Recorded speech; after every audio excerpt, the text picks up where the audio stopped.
Indian സിനിമയിലെ ഏറ്റവും മികച്ച ആക്ഷൻ കൊറിയോഗ്രാഫർമാരിൽ ഒരാളാണ് പീറ്റർ ഹെയ്ൻ. മിന്നലെ എന്ന ചിത്രത്തിലൂടെ ആക്ഷൻ കൊറിയോഗ്രാഫറായി കരിയർ ആരംഭിച്ച പീറ്റർ ഹെയ്ൻ ഹിന്ദി, തമിഴ്, തെലുങ്ക് ഭാഷകളിൽ 100-ലധികം ചിത്രങ്ങൾക്ക് സംഘടന രംഗങ്ങൾ ഒരുക്കിയിട്ടുണ്ട്. 2016-ൽ മോഹൻലാൽ നായകനായ പുലിമുരുകന് ആക്ഷൻ രംഗങ്ങൾ ഒരുക്കിക്കൊണ്ട് മലയാളത്തിലും തന്നെ സാന്നിധ്യം അറിയിച്ചു.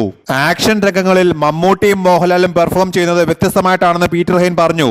റിസ്ക് ഉള്ള സ്റ്റണ്ടാണ് ചെയ്യുന്നതെങ്കിൽ താൻ പറയുന്ന അഡ്വൈസ് അതേപടി കേൾക്കുന്നയാളാണ് മമ്മൂട്ടിയെന്നും എന്നാൽ മോഹൻലാലിന് അങ്ങനെയൊന്നുമില്ലെന്നും പീറ്റർ ഹെയ്ൻ പറഞ്ഞു. അദ്ദേഹത്തെ സംബന്ധിച്ച് സീനിന്റെ പെർഫെക്ഷനാണ് പ്രധാനമെന്നും പീറ്റർ ഹെയ്ൻ പറഞ്ഞു.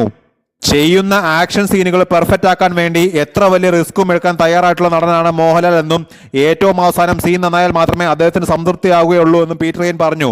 ലാൽ സാർ ചെയ്യുന്നത് എന്താണെന്ന് അദ്ദേഹത്തിന് അറിയാമെന്നും നമുക്ക് അതിൽ ടെൻഷൻ ആവേണ്ട ആവശ്യമില്ലെന്നും പീറ്റർ ഹെയ്ൻ കൂട്ടിച്ചേർത്തു. ഇടിയൻ ചന്തുവിന്റെ പ്രമോഷനുമായി ബന്ധപ്പെട്ട് നടത്തിയ പ്രസ് മീറ്റിലാണ് പീറ്റർ ഹെയ്ൻ ഇക്കാര്യം പറഞ്ഞത്.